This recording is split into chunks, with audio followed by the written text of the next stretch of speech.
जीवन का असली दुख क्या है और उससे मुक्त कैसे हो सकते हैं। एक राहगीर ने गौतम बुद्ध से सवाल किया कि आपके चेहरे पर हमेशा एक गजब की शांति बनी रहती है, आपकी तरफ देखने मात्र से दृष्टा के मन में एक आनंद की लहर उठती है। आखिर वो क्या चीज है, वो क्या गुण है जिसे जानने के बाद जीवन के समस्त दुख खत्म हो जाते हैं। तथागत ने बड़ी ही सौम्य मुस्कुराहट के साथ उसके प्रश्न का उत्तर देते हुए कहा, जो प्रश्न तुमने किया है वो समस्त मानव जाति के कल्याण के लिए बहुत आवश्यक है। हर एक मनुष्य को अपने जीवन का असली दुख पता होना उतना ही महत्वपूर्ण है जितना कि सांस लेना, क्योंकि जीवन पर्यंत जिन दुखों को असली मानकर मनुष्य दुखी होता रहता है, वास्तविकता में वो सभी दुख मिथ्या होते हैं। जब तक हम अपने जीवन का असली दुख नहीं समझ सकते, तब तक उस दुख का निवारण भी नहीं खोजा जा सकता। जीवन का असली दुख समझने के लिए तुम ये कहानी सुनो। उस राहगीर के साथ तथागत एक पेड़ की छांव में बैठ गए और कहानी सुनानी आरंभ कर दी। तथागत ने कहा कि बहुत समय पहले एक व्यापारी हुआ करता था। व्यापार करने के लिए उसे एक नगर से दूसरे नगर आते जाते रहना पड़ता था, इसीलिए उसे सवारी की बहुत आवश्यकता होती थी। इसी कारणवश उसे घोड़ों से अत्यधिक प्रेम था, क्योंकि बिना घोड़े की सवारी किए वो एक नगर से दूसरे नगर जा ही नहीं सकता था। व्यापार करने की चेष्टा ने जाने अनजाने उसके मन में घोड़ों के प्रति एक मोह उत्पन्न कर दिया। एक बार जब वो एक नगर में ठहरा हुआ था तो उसकी नजर एक ऐसे घोड़े पर पड़ी जो बहुत सुंदर था। उस विदेशी नस्ल के घोड़े की गति हवा से बात करती थी। व्यापारी ने उस घोड़े को बहुत अधिक दाम देकर खरीद लिया और उसे लेकर अपने नगर में पहुंच गया। यूं तो अपने दूसरे घोड़ों की देखभाल करने के लिए उसने एक नौकर लगा रखा था, लेकिन इस घोड़े की देखभाल वो खुद करता था। समय पर अच्छे से अच्छा भोजन उसे प्रदान किया जाता, अच्छी तरह से नहलाया जाता। उसका अस्तबल भी दूसरे घोड़ों से अलग बना रखा था, क्योंकि उसे लगता था कि अगर ये देसी नस्ल के घोड़ों में रहा तो इसकी भी आदत बिगड़ जाएगी। एक बार व्यापारी को किसी काम के लिए दूसरे नगर जाना था। 3 दिन का सफर था, इसीलिए उसने अपने नौकर को अच्छी तरह से समझा बुझाकर कहा कि इस घोड़े की देखभाल तुम्हें अच्छे से करनी है। समय से इसका भोजन देना है, समय से इसको नहलाना है और समय से ही इसको टहलाना है। ध्यान रहे कोई गलती ना होने पाए। और ये कहकर व्यापारी नगर के लिए रवाना हो जाता है।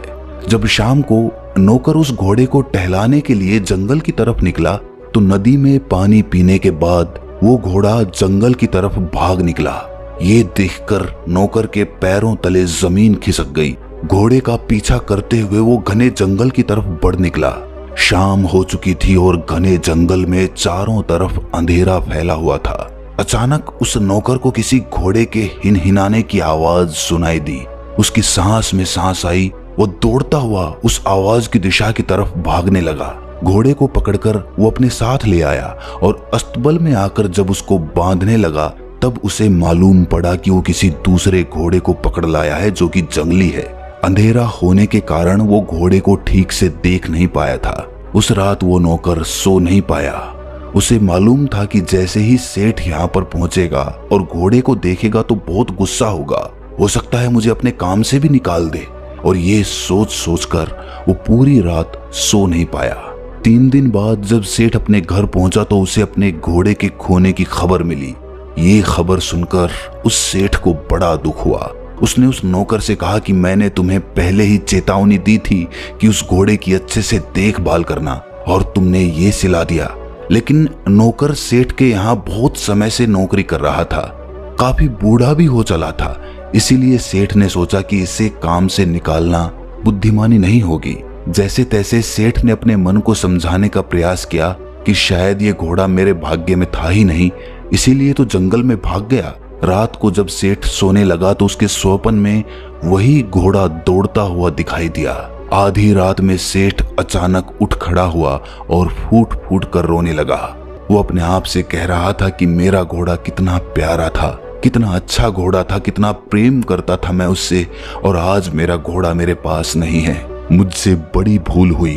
एक की जगह 2 नौकर उसकी देखभाल के लिए रखने चाहिए थे।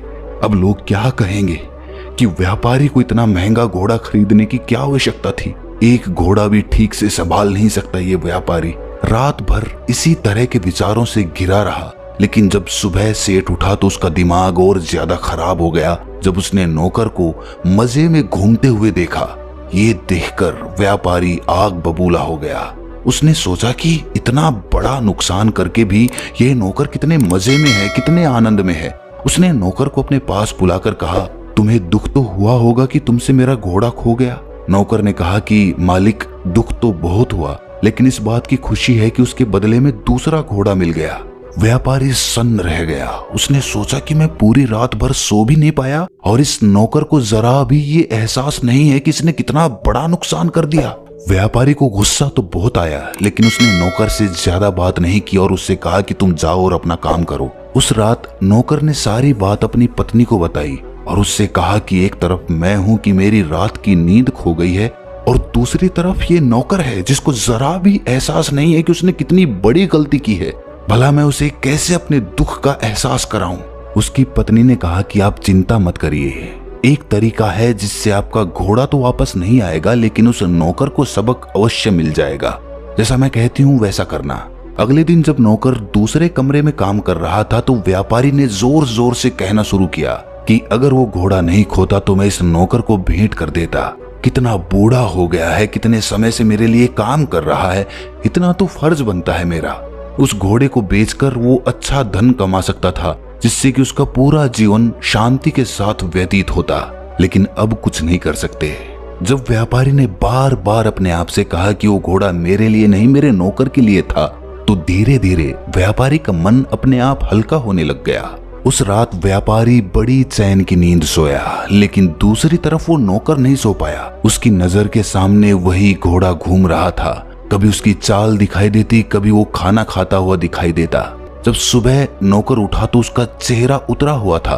उसने अपने मालिक से कहा कि मालिक, मुझसे बहुत बड़ी गलती हो गई। जब से पता चला है कि वो घोड़ा मेरा था तब से मेरी रातों की नींद उड़ चुकी है। और ये कहकर नौकर अपने मालिक के कंधे पर सर रखकर जोर जोर से रोने लगा।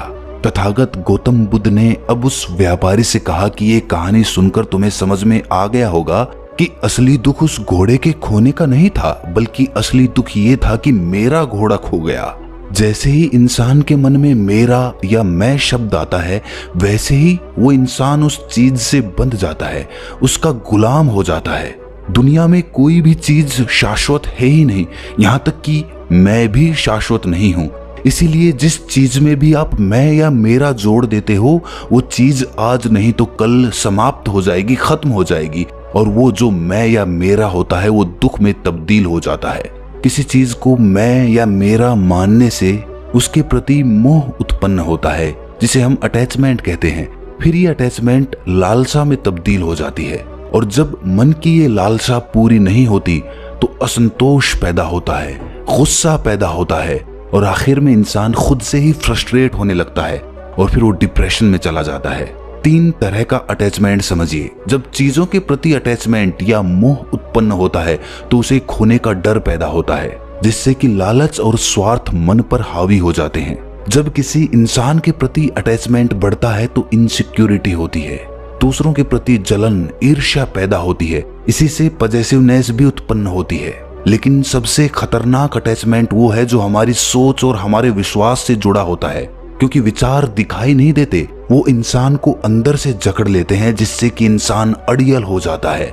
सिर्फ मैं सही हूं वाली भावना पैदा होने लगती है और आखिर में कठोरता, टकराव और नफरत पैदा होने लगती है। तो मोह या फिर कहें कि अटैचमेंट के दुख से बाहर कैसे निकलें? गौतम बुद्ध कहते हैं कि जितना हम अपने अतीत को पकड़ते हैं उतना ही आपका पास्ट आपके ऊपर हावी होने लगता है, और हावी होने के बाद वो आपको कंट्रोल करने लगता है। उदाहरण के तौर पर, जब भी कोई पास्ट में आपको अच्छा एक्सपीरियंस हुआ होगा, हमारा मन फिर से वो एक्सपीरियंस करना चाहता है, क्योंकि इससे मैं या मेरा जुड़ा होता है कि मुझे उस दिन बड़ा मजा आया था। जहां पर मैं या मेरा आता है वहीं पर अटैचमेंट जन्म लेता है। इसीलिए सबसे पहले अपने ईगो को गिराना बहुत जरूरी होता है अगर हमें अपने दुख से बाहर निकलना है। तो मैं या मेरा, यही सबसे बड़ा ईगो होता है। और जब आदमी मान लेता है कि मेरा कुछ भी नहीं है, मेरी किस्मत खराब है या फिर मेरा दिमाग धीमा है, तो धीरे धीरे उसका मैं या मेरा अपने आप उससे अलग हटने लगता है, जिससे कि उसका अहंकार गिरता चला जाता है। और ऐसा व्यक्ति गहरे ध्यान को उपलब्ध हो पाता है, क्योंकि ध्यान की जो पहली अवस्था है वो यही है कि अपने अहंकार को मिटा दो।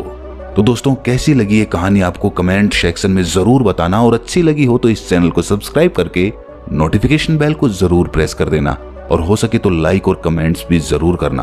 तो मिलते हैं अगली कहानी में, तब तक के लिए अपना ख्याल रखें।